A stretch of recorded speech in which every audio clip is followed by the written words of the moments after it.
Efésios, capítulo de número 2, versículo 8. Amém, igreja? Diz assim a palavra de Deus: porquanto sois salvos, por meio ou por intermédio da fé. Isso não vem de vós, é dom de Deus. Não vem por intermédio das obras, a fim de que ninguém venha a se orgulhar por esse motivo. Pois somos criação de Deus, realizada em Cristo Jesus, para vivermos em boas obras, as quais Deus preparou no passado, para que nós a praticássemos hoje. Amém? Diga assim: eu fui salvo pelo sangue de Jesus.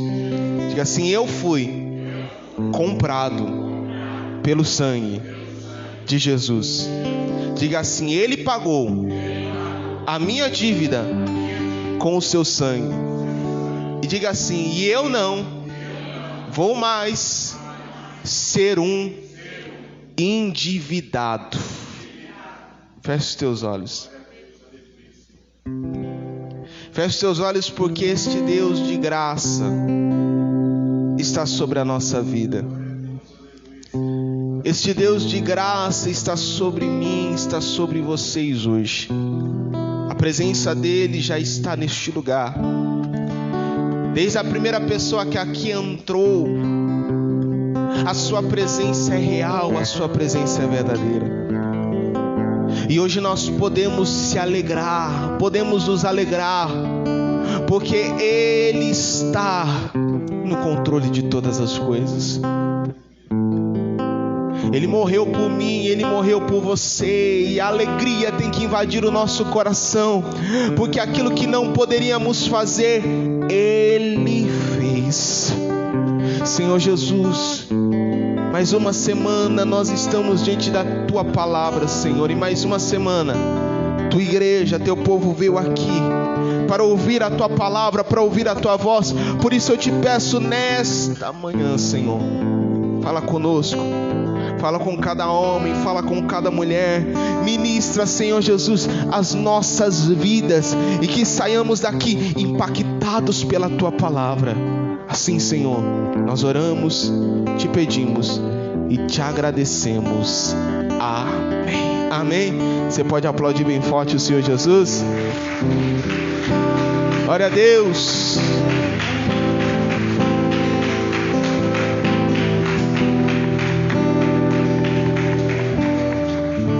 Amém. Se assente.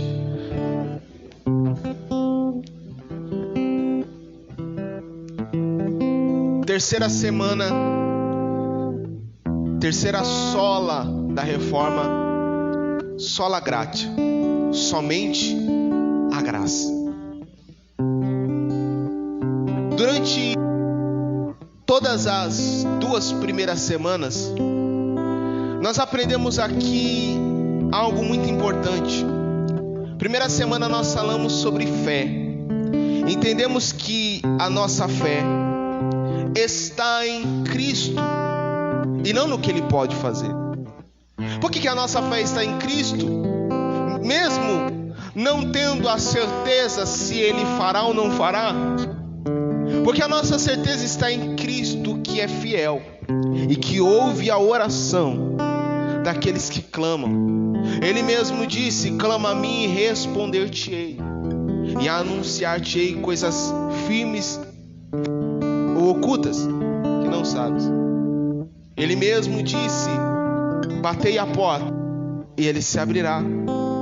Ele disse: se o meu povo, que se chama pelo meu, se humilhar e orar, se converter dos seus maus caminhos, então eu ouvirei do céu. Fé. Semana passada nós falamos sobre Cristo, esse que veio com a maior promessa e profecia, aquele que tornou o texto a palavra de Deus, aquele que é a palavra viva, aquele que hoje está em mim e está em você. E hoje nós vamos falar sobre a obra desse Cristo. O que é graça, irmãos? Algo que a gente ouve tanto no nosso tempo. Talvez você já cansou de ouvir: nós vivemos pela graça, nós vivemos no tempo da graça, nós estamos na graça. Mas o que é esta graça? O que é isso que o Senhor Jesus fez em nós, mudando a nossa vida em viver debaixo da lei, e agora vivemos debaixo da graça? Será que essa graça, ela faz com que eu não necessite mais fazer coisas corretas, porque ela me lava, ela me purifica? Então, o que é esta graça? A primeira coisa que nós precisamos entender é que a graça é um dom gratuito de Deus. Você não fez nada para receber a graça. Você não teve que fazer nada para receber a graça. É um dom gratuito. É um favor imerecido, que nem eu e nem você merecemos. Ao passo de que a graça, nós não precisamos ter feito nada para receber a graça. Ela não foi de graça. Você não precisou fazer nada. Mas a graça não foi algo que foi recebido por nós de graça. Só não foi nós que pagamos o preço. Abre comigo Colossenses, capítulo de número 2. Pouco depois de Efésios, Filipenses, Colossenses, capítulo 2, versículo de número 13.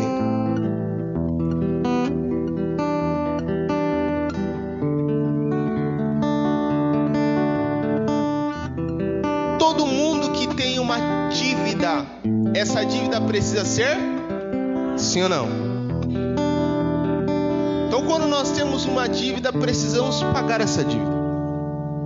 Mas alguém aqui talvez já passou por situações de que a dívida só aumenta. Os juros sobre juros sobre juros fazem com que o pagamento da dívida fique praticamente impossível. Só é realmente dada a oportunidade de pagar a dívida quando aquele que nós devemos faz um acordo, diminui a taxa, diminui os juros e você consegue pagar. Pois bem, o ser humano tinha uma dívida também. E essa dívida, conforme o tempo foi passando, foi só aumentando, aumentando, aumentando e aumentando. Só que para o ser humano se tornou impossível de pagar essa dívida. Era impossível o ser humano pagar a dívida. Se alguém não consegue pagar a dívida, ela precisa de um fiador. Ela precisa de alguém que diga assim: eu pago a sua. E hoje em dia está difícil, né? Alguém que bate na sua porta e fala assim: fica tranquilo, vou pagar a sua dívida. Fique em paz, você não vai precisar pagar. Só que a dívida que a humanidade tinha e que não podia pagar, aquele que não tinha nada a ver com a nossa dívida, porque foi o ser humano que procurou a dívida lá no Jardim do Éden. Ele não tinha nada a ver com a dívida, mas ele decidiu: vou pagar a dívida. Já que o ser humano não consegue pagar, vou pagar a dívida.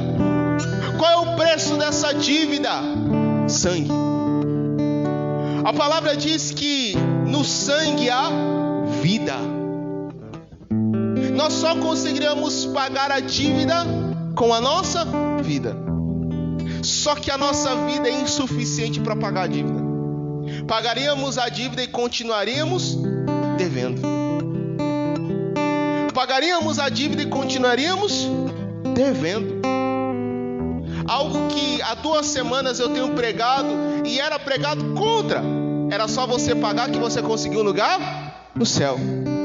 Só que nós nunca conseguiremos pagar a dívida. Aí então um dia, Jesus desceu do céu para pagar a minha e a tua dívida. É por isso que a palavra fala que o teu Deus é o dono do ouro e da... Porque Ele não pagou só uma dívida, Ele pagou todas as tuas dívidas. Mas Ele não pagou só todas as tuas dívidas, de toda a humanidade Ele pagou as dívidas. Ele pagou de todo mundo. E Ele se tornou o nosso fiador. Ele chegou, irmão, diante de Satanás e seus demônios, e disse: eu estou pagando a dívida de cada uma dessas pessoas. Ele entrou, irmão, no império das trevas e disse: a partir de hoje eles não te devem mais nada. Nós estávamos perdidos, irmãos.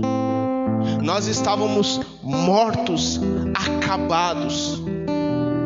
Mas esse Senhor e Salvador Jesus Cristo, aquele que somente por Ele vem a salvação, derramou sobre nós graça. Colossenses capítulo 2, versículo de número 13. E a vós outros que estáveis mortos pelas vossas transgressões e pela incircuncisão da vossa carne, ou seja, pela falta de aliança com Deus, vos deu vida juntamente com Ele, perdoando todos os nossos pecados. Versículo de número 14. E cancelou a escrita de dívida que consistia em ordenanças e que nos era contrária. Ele a removeu completamente, pregando-a na cruz. Você consegue imaginar essa cena, irmãos? Pode aplaudir o Senhor. Você consegue imaginar essa cena, igreja? A cruz foi aonde Jesus pregou a minha dívida e a tua dívida. É por isso, irmão, que a palavra diz que Ele se fez maldição por nós. Ele virou as nossas dívidas naquela cruz. Enquanto Ele era pendurado no madeiro, cada dívida era paga por mim e por você. Ele pagou o alto preço. Ele derramou o seu sangue para que você não precisasse pagar a dívida que você nunca conseguiria pagar. Sabe que era costume nos tempos bíblicos? Quem não conseguia pagar uma dívida para alguém se tornava servo ou escravo daquela pessoa. A grande maioria da servidão naquela época era isso: te devo uma coisa, não consigo pagar, você vai ser meu escravo, meu servo para pagar a dívida. É por isso que lá no mundo nós éramos escravos de Satanás, escravo do mundo, mas nós nunca íamos conseguir pagar a dívida. Mas Jesus pagou por... E agora nós somos dele. Nós não deixamos de ter dono, irmãos. Nós somos de Jesus agora. Deixa eu perguntar: quem aqui é de Jesus? Fala para a pessoa que está do seu lado: você é de Jesus. A conta foi zerada, irmãos. A conta foi zerada. Como eu disse semana passada, foi rebobinado, começou de novo. Agora Ele está andando com a gente. Você não deixou de ser servo, porque o ser humano não consegue andar sozinho. O ser humano não sabe andar sozinho.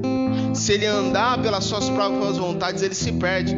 Ele precisa de alguém que o leve pelo caminho. Jesus te comprou e você é servo do Senhor. Mas ser servo do Senhor é totalmente diferente, irmãos.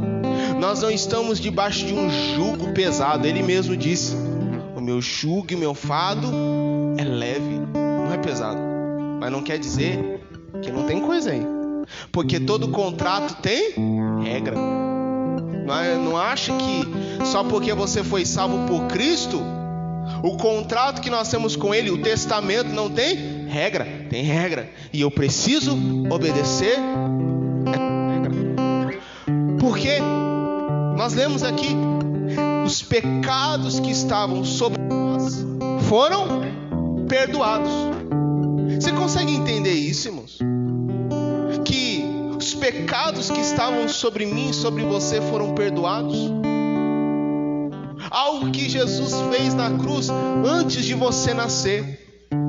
Ele já estava dizendo assim: já estou pagando antes dele nascer. Já estou deixando a herança para quando ele me encontrar, já está tudo certo. Já está tudo pago. Já está tudo pronto. Se a humanidade entendesse isso, irmãos, e entender que não é sacrifício estar na presença de Deus. Porque, irmão, às vezes eu vejo gente falando: nossa, eu vou hoje sacrificar o meu domingo para estar na presença de Deus. Irmão, que isso? Porque parece que é algo ruim estar na igreja. Nossa, hoje eu fiz um sacrifício. Essa semana eu fui quarta, sexta e domingo na igreja. Parece que você não quer estar aqui. Não, estar na presença não é sacrifício, é honra. É honra, meu irmão, minha irmã. Sentar à mesa é honra.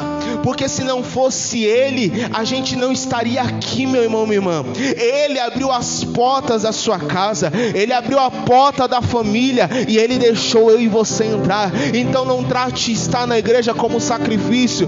Trate estar na igreja como honra. Como algo precioso sobre a tua vida.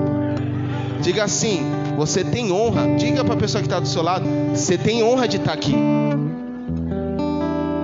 Ele morreu por mim e por você para perdoar os nossos pecados, para me perdoar, para me limpar, para te limpar. Foi por isso que Ele morreu. Agora, semana passada eu falei que esse Cristo, Ele é a encarnação da própria palavra. Ele torna a palavra, Ele torna as escrituras algo vivo. Não é só mais um texto, é algo verdadeiro, é algo que ganha vida em Cristo. Por isso Ele é a palavra de Deus, Ele é o verbo. Aí a gente vai para o Velho Testamento e tem muita gente que faz essa separação. No Velho é um Deus, no Novo é outro. Você está servindo dois deuses agora. Não, irmãos. O mesmo Deus que está presente no Velho Testamento está no Novo. O mesmo Deus que estava com o povo no Velho está no Novo. E não, Ele não mudou.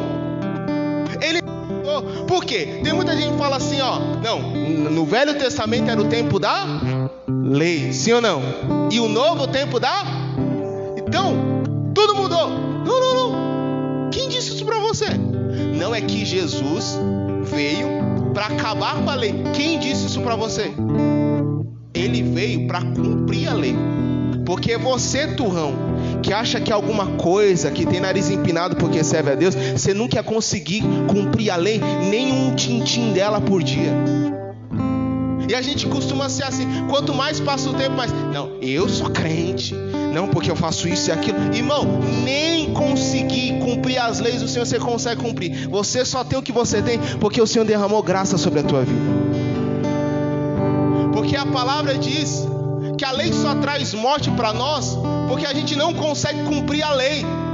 Então, já que a gente não consegue cumprir a lei, o Filho de Deus desceu para Ele cumprir a lei, para que através dele nós pudéssemos ter a salvação.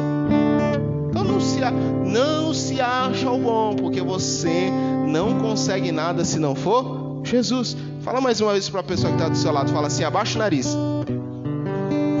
Fala assim: se eu descolar que você é nariz empinado, eu vou te dar um tapa santo.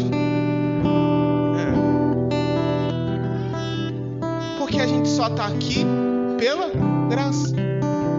Então o mesmo Deus que é apresentado no Velho Testamento é o mesmo que é apresentado no Novo. O Deus não muda. Nós precisamos mudar para entender esse Deus.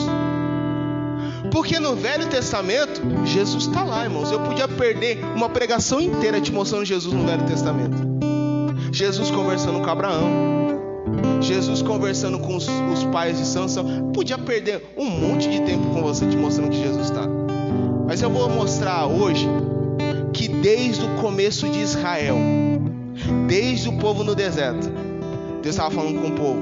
vou mostrar para vocês o sacrifício do meu filho, para lá na frente vocês entenderem o que ele vai fazer. Abre comigo Levítico capítulo 14.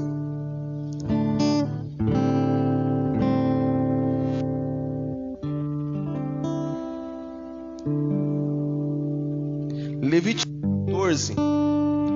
Nós vamos mostrar um cerimonial de purificação. Cerimonial de purificação.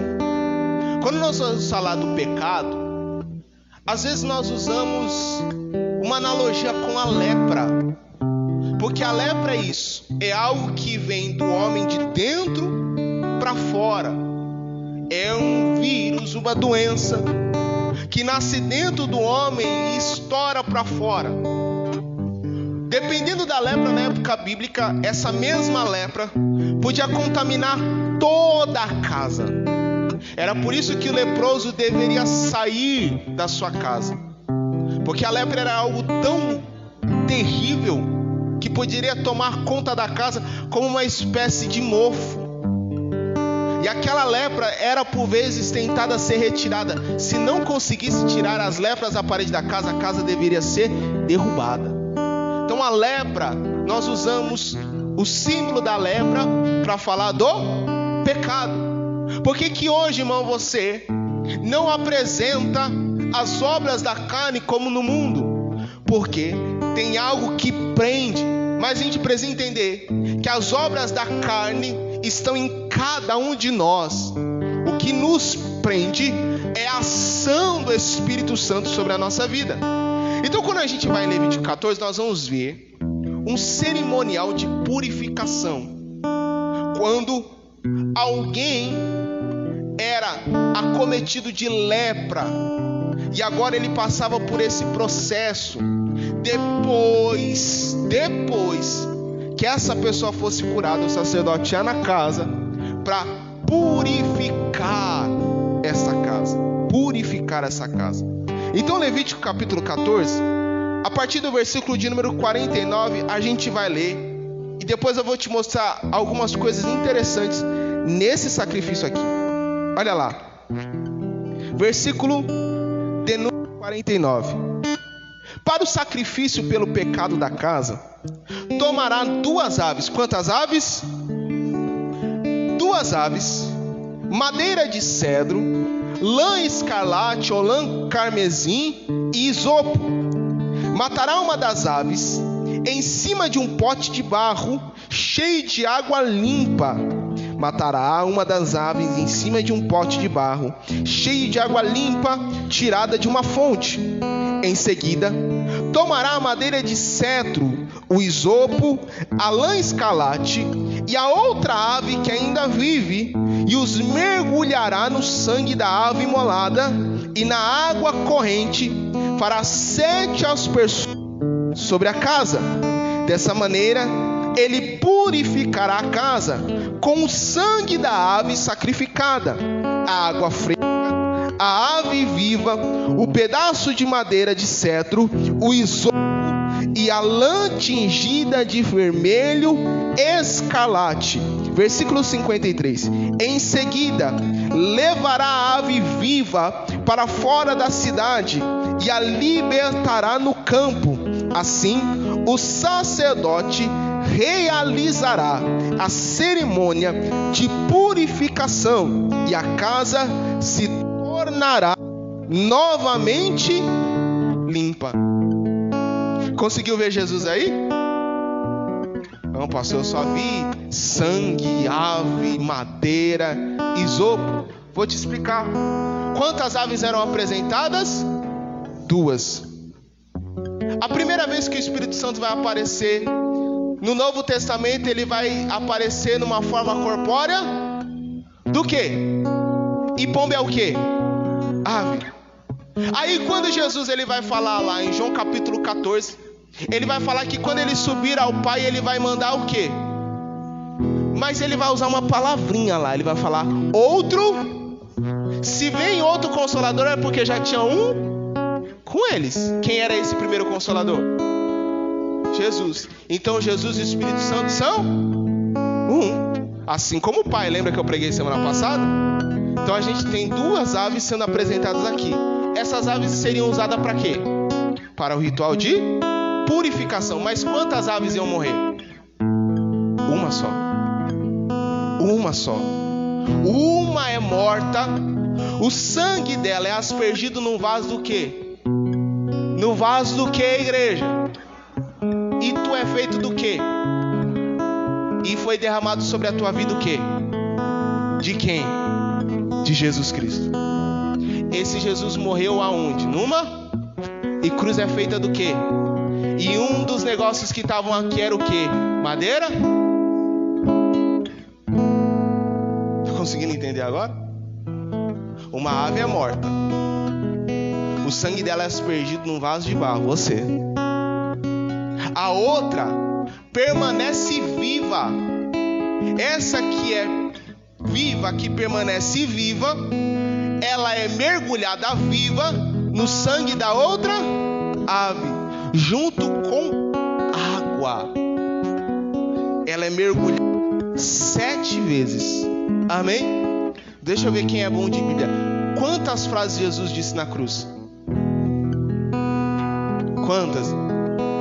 Acabei de dar a dica para vocês, irmão. 7. São 7 as frases que Jesus falou na cruz. E a pomba viva está sendo mergulhada 7 vezes. Aí essa pomba mergulhada no sangue, o sacerdote segurando o pote de sangue com a água e a ave viva. Porque, irmãos, a gente falou do Espírito Santo e de Jesus aqui. Tá faltando quem aí nessa história? Quem? É porque o sacerdote representava Deus. É ele que mata o próprio filho para ser derramado o sangue sobre a tua vida. Aí depois que ela é mergulhada junto com a madeira e a lã de isopo. Agora pasme você. Até o isopo está lá na morte de Jesus Cristo. Até o isopo está lá. Quer ver? Vai lá comigo. Livro de João. Deixa marcado aí, Levítico.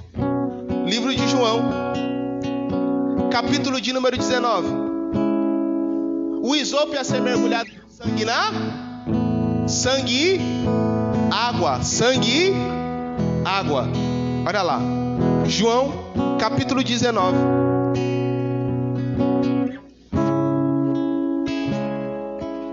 Versículo 34.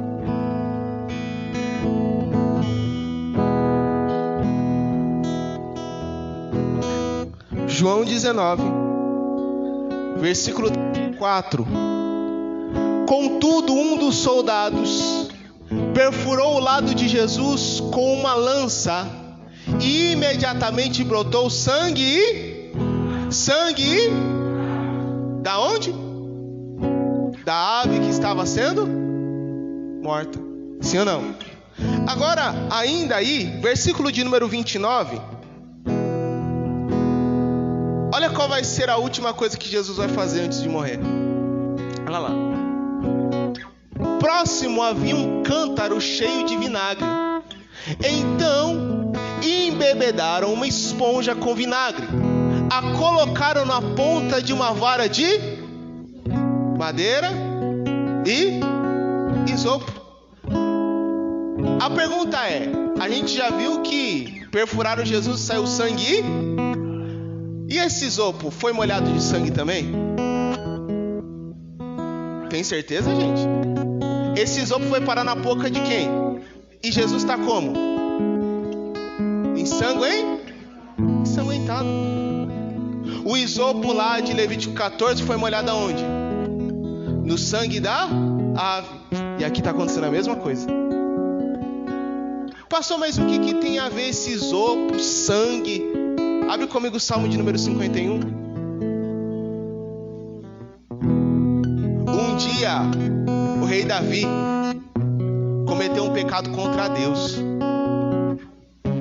Aí Deus foi confrontar ele. Falou assim, ó: você pecou contra mim. Qual o medo de Davi? Agora eu perdi a aliança com... Olha a oração de Davi. Salmo 51. Versículo de número 1. Tem piedade de mim, ó Deus, segundo a tua misericórdia. Essa palavra aqui, misericórdia, pode ser traduzido como graça. Graça, misericórdia. Conforme a tua grande clemência, apaga as minhas transgressões. Versículo 2. Lava-me de toda a minha culpa e purifica-me do meu pecado. Versículo 3. Pois no meu íntimo reconheço as minhas transgressões e trago sempre presente o horror do meu pecado. Versículo 4. Pequei contra ti somente, e pratiquei o mal que tanto reprovas. Portanto, justa é a tua sentença, e incontestável ao julgar-me condenado. Versículo 5. Reconheço que sou pecador desde o meu nascimento, sim, desde que quando concebeu a minha mãe. Versículo 6. Sei que tu queres estabelecer a verdade no meu interior, e no meu coração ministra a tua sabedoria. Versículo 7. Portanto, purifica-me com isopo e ficarei limpo. Lava-me e mais branco do que a neve serei. Nós somos limpos porque nós somos lavados no sangue do Cordeiro. Aleluia! Ele nos lavou com isopo. E Ele nos deu vestes limpas, novas. Levítico 14. O texto vai terminar dizendo que depois que a pomba viva é molhada no sangue, na água, ela era colocada na casa, o isopo era passado na casa, com sangue e água, a pomba permanecia viva. O sacerdote passava o isopo na casa, está limpando as paredes onde tinha resto de lepra, resto de pecado, está purificando a casa. Meu irmão, minha irmã, o Senhor te purificou. Não foi só salvação que o Senhor nos deu na cruz, Ele nos deu purificação. Ele está nos limpando de dentro para fora. Pastor, e depois que a pomba, aconteceu tudo, o que aconteceu com a bendita da pomba? Ela morria? Não. Vai lá, Levítico 14.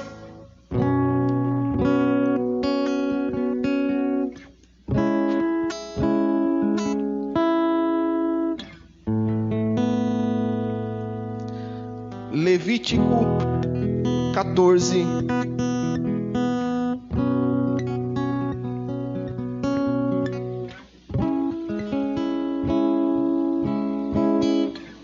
Versículo 53.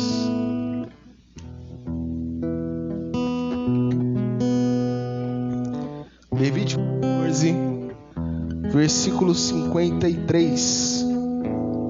Diz assim: e em seguida levará a ave viva para fora da cidade e a libertará no campo. Assim, o sacerdote realizará a cerimônia de purificação e a casa se tornará limpa. O que acontece com a pomba no final? Ela é solta. Aí Jesus morre. Depois que ele cumpriu o sacrifício na cruz, ele sobe para o Pai. Quando ele sobe, o que é solto na humanidade? O Espírito Santo. Atos capítulo 2. Estavam reunidos no cenáculo e um vento veemente, impetuoso, pairou sobre eles, e línguas repartidas como de fogo. E cada um deles foram batizados com o Espírito Santo. É a ave que é solta no campo, na humanidade. Aquela ave ia embora. Aquela ave não ficava, ela ia embora. Assim como o sacrifício de Cristo Jesus nos limpou da nossa imundície e nos deu o Espírito Santo para que viva em cada um de nós. Isso é graça, irmãos. Está aqui de Levítico, o sacrifício de Jesus. Vou repetir para você, irmão. O que eu quero passar para você nesse mês é: o que você tem aqui é algo tão poderoso, irmão. Do que adianta alguém ter uma arma saber usar e não usar. Vou ir melhor. O que adianta alguém ter um carro, saber dirigir e não dirigir? Serve de alguma coisa? É melhor vender o carro. Por quê? Porque a gente não pode fazer isso com a palavra de Deus. O que adianta eu ter a palavra, saber usar e não usar, e não conseguir encontrar Jesus nas páginas dessa Bíblia? O que Deus estava fazendo com o povo de Israel estou mostrando para vocês, gente, porque um dia eu vou trazer o meu filho para fazer o que vocês estão fazendo desde o começo de vocês. Agora, para mim terminar, irmãos, uma mensagem hoje, uma mensagem simples. A graça é simples, irmão. É entender que nós somos salvos, fomos limpos, purificados e recebemos o Espírito Santo de Deus. É isso. Mas eu preciso abrir um parênteses para terminar essa mensagem. Por quê? Porque tem gente que fala assim: se eu tô na graça, agora eu tô tranquilo. Sim ou não? Ah, eu tô na graça, agora eu tô tranquilo. Aí criaram um negócio chamado hipergraça. É pior do que ir pro demônio, irmão, esse negócio. O que é hipergraça? Jesus é amor. Então ele entende tudo que eu faço. Se ele entende, ele vai entender se eu pecar, se eu errar, se eu fizer um negocinho errado aqui, ele vai me perdoar no final das contas. Não é isso. Não, mas esse Jesus, ele é o Jesus de amor, ele vem apresentar o amor. Sim, mas a palavra de Deus diz assim: quem muito é dado, muito é cobrado. Você tem muito mais do que Abraão teve quando ele pisou na terra, muito mais do que Jó teve na terra. Você tem mais do que Isaac e Jacó tiveram na terra. Você tem mais. Você vive pela graça. Muito mais foi dado para você. Então para de brincar com a graça e leva as coisas da forma certa e correta. Porque na tua mão tem muito mais coisa do que tinha na vida desses homens. Não é à toa que a palavra de Deus diz que o sangue do Senhor foi derramado sobre nós. Então, irmão, você tem o sangue de Jesus na tua vida. Qual é o problema? Se eu brinco com a graça, o Senhor vai cobrar o sangue que está na tua mão. Vai falar: matei meu filho por você. Então a graça não é o fator decisivo para nós pecarmos. Porque não só hoje, mas nos tempos da Bíblia existiam irmãos que acreditavam nisso. Peraí, se a lei antes nos prendia ou nos julgava, no sangue de Jesus nós somos justificados. Então onde abundou o pecado, superabundou a graça. O que eles entendiam? Quanto mais eu pecar, mais graça haverá em mim.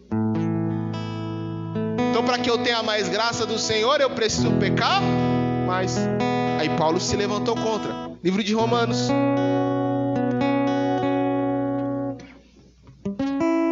capítulo de número 6.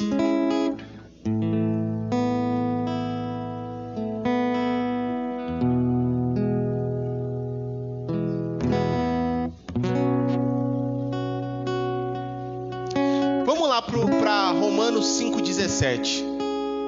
Esse capítulo 5 fala sobre justificação. Paulo vai dizer o que eu acabei de falar. Pela graça a gente foi justificado. Pela graça nós somos perdoados. Pela graça, onde havia pecado, superabundou a graça. Aí ele vai dizer o seguinte, Romanos 5, versículo 17. Pois se pela transgressão de um só homem a morte reinou por meio desse, muito mais os que receberem da transbordante provisão da graça e do dom da justiça reinarão em vida por intermédio de um único homem, Jesus Cristo. Portanto, assim como uma só transgressão determinou a condenação de todos os seres humanos, assim igualmente um só ato de justiça resultou na justificação que traz vida a todos os homens. Sendo assim, por meio da desobediência de um só homem, muitos se tornaram pecadores. Assim também, por intermédio da obediência de um único homem, muitos serão feitos justos. Não está falando todos, está falando muitos. Versículo 20. A lei foi instituída para que a transgressão fosse ressaltada, mas onde abundou o pecado, superabundou a graça, para que assim como o pecado reinou na morte, assim também reine a graça pela justiça, para outorgar vida eterna por intermédio de Jesus Cristo nosso Senhor. Capítulo 6, versículo 1. Então qual seria a conclusão? Devemos continuar pecando a fim de que a graça seja ainda mais ressaltada? De forma alguma. Nós que morremos para o pecado, nós que morremos para o pecado, como seria possível desejar viver sobre o seu jugo? Ou ignoras que todos nós que fomos batizados em Cristo Jesus, fomos igualmente batizados na sua morte? Portanto, fomos sepultados com ele na morte por meio do batismo, com o propósito de que assim como Cristo foi ressuscitado dos mortos, mediante a glória do Pai, também nós vivamos uma nova vida. Irmão, a graça não me dá permissão para pecar. A graça me livra do pecado. Me livra do jugo do pecado que antes estava em mim por causa de quem? De Adão. Tu pecou para receber o pecado de Adão? Não. Mas por causa dele a morte se instaurou na humanidade. E talvez você diga assim: pastor, isso é injusto. Mas pelo mesmo fator que Deus fez com Adão e a humanidade, ele também fez em Jesus. Porque um só homem morreu para que todos nós tivéssemos vida. Vida é viver a liberdade que Deus tem sobre a nossa vida. E essa liberdade não me dá direito, agora eu sou livre, então eu posso fazer o que eu quiser. Não, liberdade não é fazer o que eu quero, porque daí você fica escravo de você. Liberdade é entender que eu estou livre das amarras do pecado e também das minhas vontades, para viver o plano de Deus para a minha vida, para viver o propósito de Deus na minha vida. Isso é a graça. A graça me libertou dos vícios, do pecado, das vontades do meu eu, e me faz enxergar o propósito que Deus tem para mim. Pastor, como eu enxergo o meu propósito? Olhe para a cruz, irmãos. Na cruz não tem mais um homem pendurado naquele madeiro. Está o escrito de dívida que tinha contra a tua vida. Está tudo lá. Tudo que você devia. Aí você lê tudo. E lá no final está escrito assim: pago. O nome? Jesus Cristo. Foi ele que pagou. Como é que está escrito? Com sangue que foi derramado no madeiro. Isso é graça. É entender que eu sou salvo porque ele me salvou, porque ele morreu por mim, e eu tenho vida e vida em abundância. Aleluia.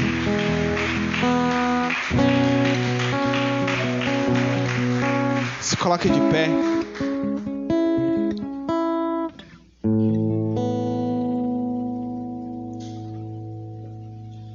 Dá a mão para a pessoa que está do seu lado.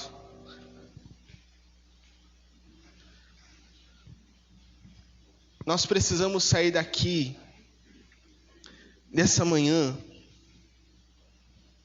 entendendo e compreendendo isso. Por que é tão importante a gente entender que é só pela graça, irmãos? Não adianta eu fazer nada. Não adianta, irmãos. Você não vai ser salvo porque você vem na igreja. Ah, pastor, você não vai ser salvo porque você vem para a igreja. Você não vai ser salvo porque você faz mais ou faz menos. Você não vai ser salvo por isso. Você não vai ser salvo por causa da tua oferta. Você não vai ser salvo por isso. Você não vai ser salvo pela indulgência, pelos objetos sagrados. Você não vai ser salvo por isso. Pastor, o que eu estou fazendo aqui são as obras de quem é salvo. Não serei salvo porque faço, mas porque sou salvo, eu faço. Eu não faço para ser salvo, porque eu sou salvo e eu vim para a igreja. Porque eu sou salvo, eu participo da comunhão dos santos. Porque eu sou salvo, eu sou fiel no muito e no pouco. Porque eu sou salvo, eu não peco. Não pecarei para ser salvo. Eu sou salvo e por isso não peco. Tudo aquilo que nós fazemos aqui, irmãos, não é para receber, Ele já deu. É para contestar que eu recebi. É para dizer assim, eu recebi de verdade. Para mostrar realmente que eu sou alguém que recebeu a salvação em Cristo Jesus. Que entendeu o que foi derramado em mim.